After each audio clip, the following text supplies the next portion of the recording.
Al-Khawarij, les Kharijites, est dérivé de la racine kharaja, qui veut dire sortir. Et qui sont-ils au juste? Quelle est leur doctrine et comment elle a évolué depuis leur apparition après la bataille de Siffin opposant Ali au gouverneur de Syrie alors, Muawiyah, après l'assassinat du troisième calife Othman? Mustapha El-Kasri nous retrace dans cet article paru dans Les Temps du Maroc leur genèse et leur évolution.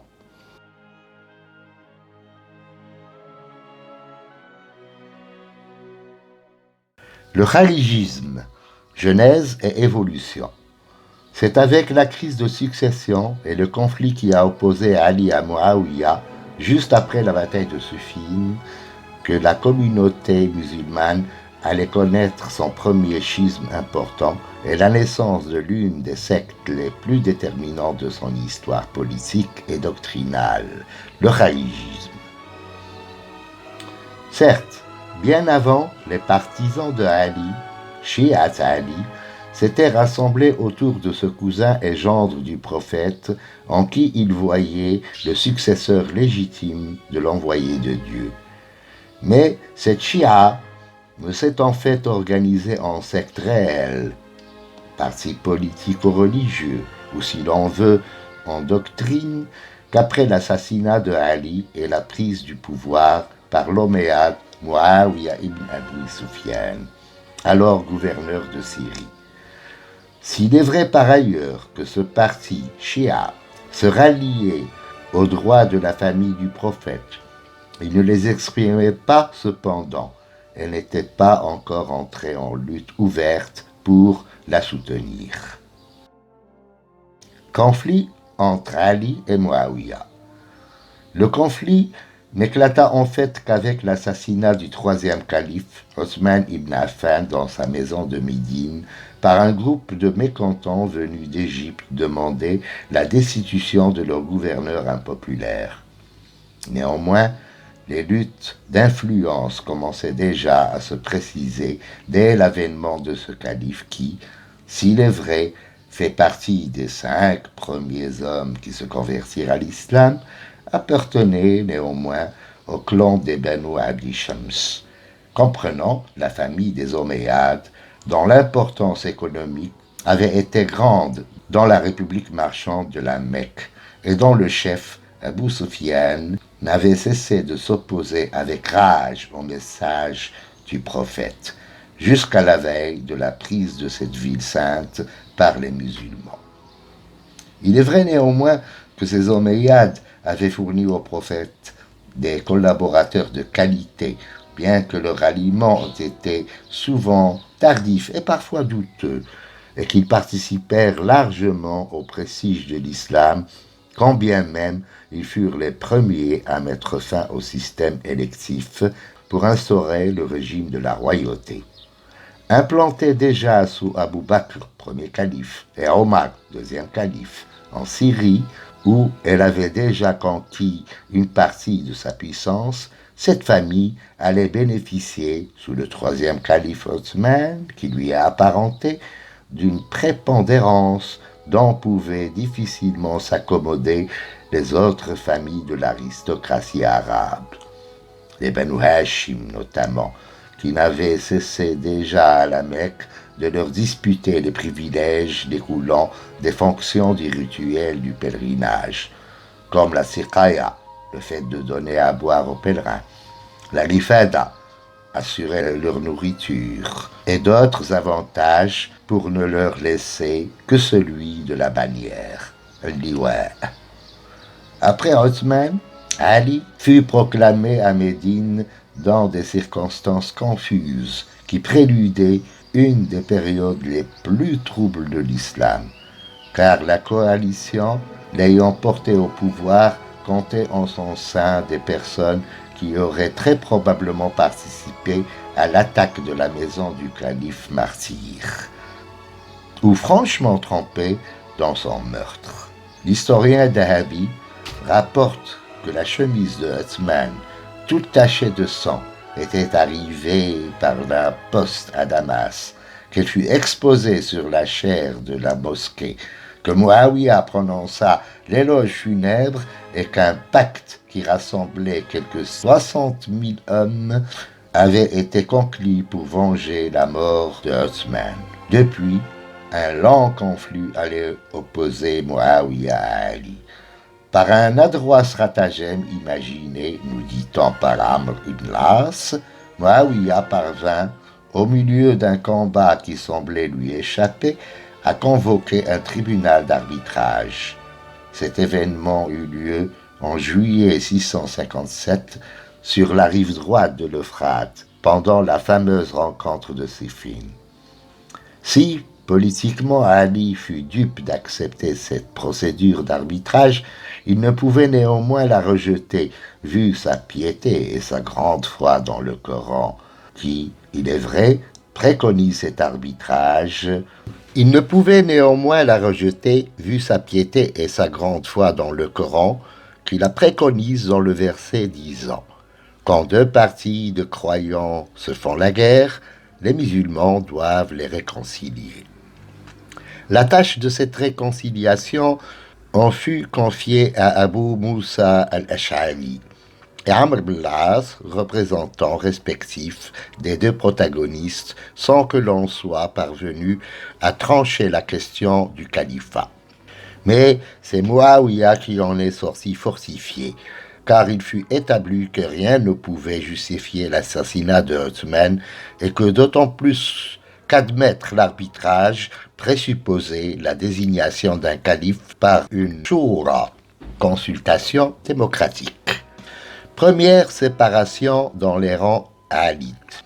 Étrange ironie du sort, c'est dans les rangs des partisans de Ali, héros du légitimisme, que la sédition s'effectua pour donner lieu à la première grande secte de l'islam, les Kharijites.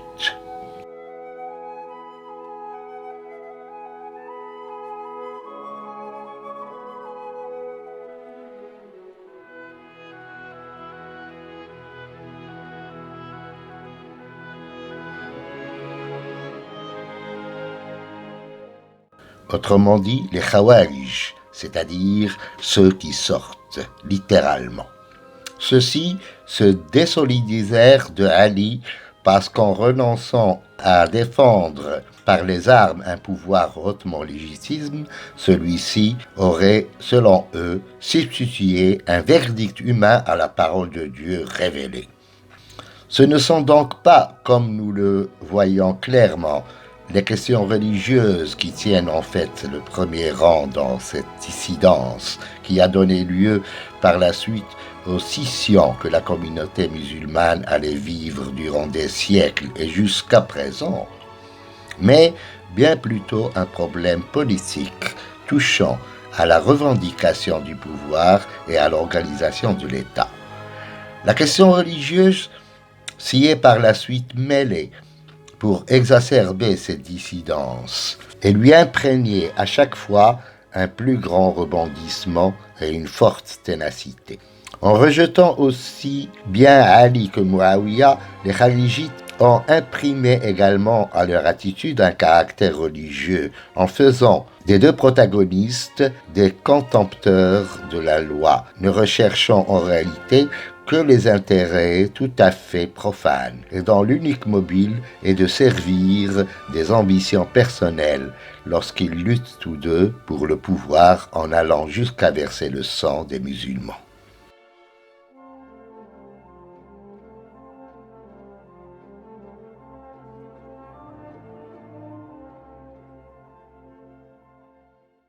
Les doctrines kharijites.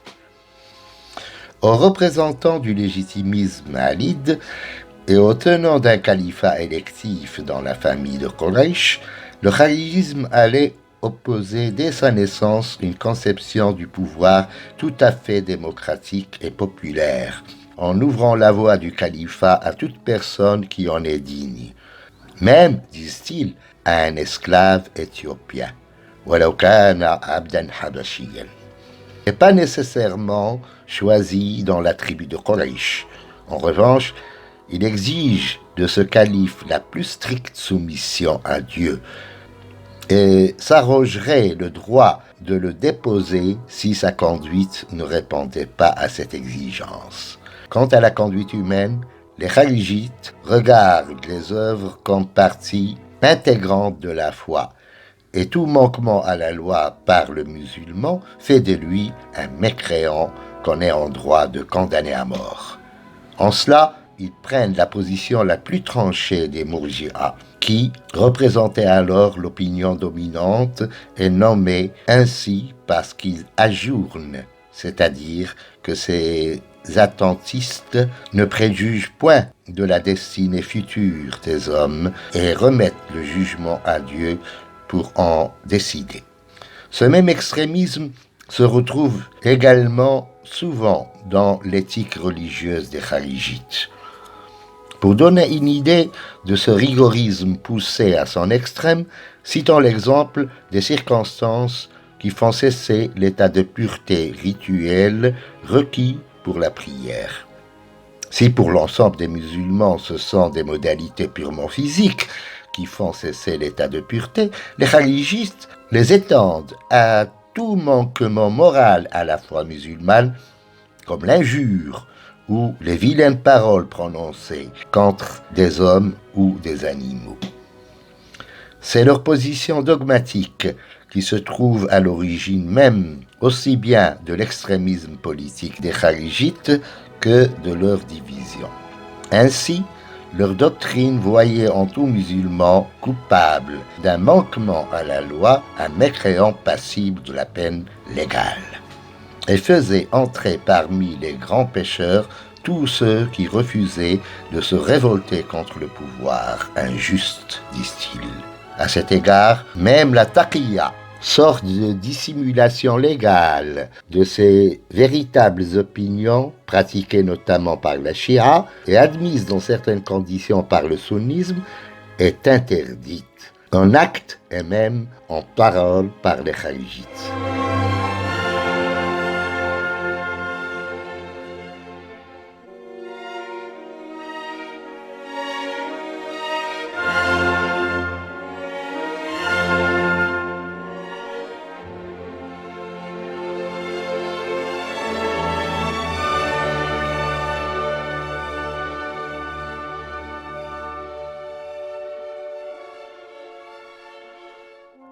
Cette attitude extrémiste a imprégné aux révoltes kharijites le caractère fanatique et parfois même sanguinaire, au point où les adeptes eux-mêmes finissaient par s'en lasser pour revenir à des doctrines plus modérées. Rappelons à cet égard la révolte de l'homme Alan, Abu Yazid, dit Sahibul Himar en Ifriqiya, et les exactions dont il ne cessa d'user au point où les populations qui l'avaient suivi s'en désolidarisèrent bien vite. Mais l'exemple le plus frappant est celui de Shabib, dont les péripéties nous ont été rapportées assez en détail par l'hérésiographies musulmanes. Fils d'un arabe et d'une grecque, après avoir vaincu 3 expéditions omeyyades lancées contre lui, Shabib poussa l'audace jusqu'à pénétrer de nuit dans Koufa, la ville de Koufa. Aux hommes s'était joint un détachement de femmes armées commandé par la mère de l'insurgé, Razala, ainsi que sa femme, Juhaïza. Dans leur fureur sanguinaire, ils poursuivirent jusque dans la mosquée les fidèles qui s'y étaient réfugiés pour les massacrer sous les encouragements frénétiques de cette Amazone qui était montée en chair. Telle était par exemple la doctrine des kharijites Azraqiya, qui, outre ce terrorisme fanatisé, usait de 2 pratiques inadmissibles, celle de l'imtihan, c'est-à-dire l'épreuve, obligeant tout néophyte d'égorger un adversaire prisonnier comme gage de sincérité, et celle de l'isti'arad, c'est-à-dire passer au fil de l'épée, consistant à éliminer les femmes et les enfants de leur adversaire. Cet extrémisme, certes, ne pouvait qu'être rejeté par les adeptes eux-mêmes, qui se trouvaient dans la nécessité de former un ensemble politique où les khaligites modérés et d'autres musulmans pouvaient être admis.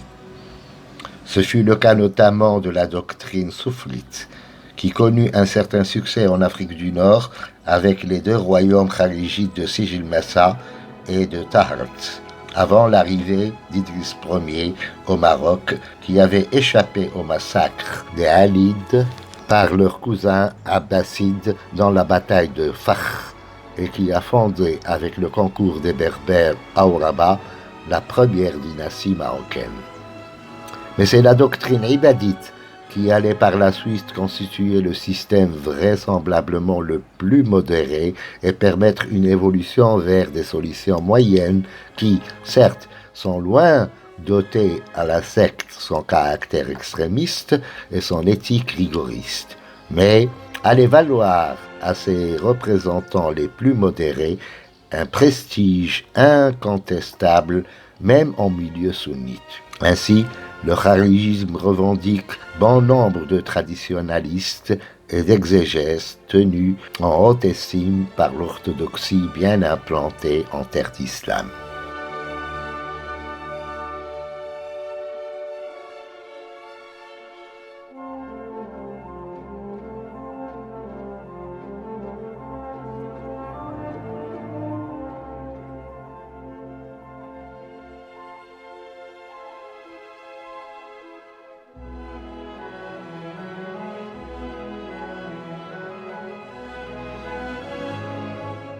Le kharijisme aujourd'hui.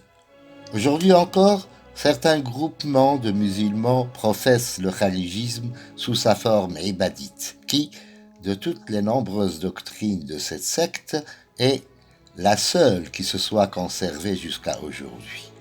On les rencontre principalement en Afrique du Nord, en communautés nombreuses dans le Mzab algérien, au Jebel Nfouza en Libye, à Djerba en Tunisie, ainsi qu'en Afrique orientale, à Zanzibar, et dans l'Oman arabe, qui est la mère patrie du système ibadite. Au niveau du culte et de la jurisprudence, du moins pour ce qui est des khaligites modérés, les différences avec l'orthodoxie sunnite sont quasiment comparables aux divergences qui existent entre les 4 écoles juridiques de la sunna. Le khalijisme s'étant développé en dehors du consensus, l'ijma', le sunnisme l'a plus tard qualifié par rapport à ces écoles, malikisme, hanbalisme, hanafisme et shafi'isme, de khawamis, c'est-à-dire les 5e. Les khaligistes sont par ailleurs connus pour leur puritanisme. Selon les spécialistes qui ont étudié le protestantisme et l'accumulation d'un capital, connu lui aussi pour son rigorisme moral, ce puritanisme aurait engendré le capitalisme.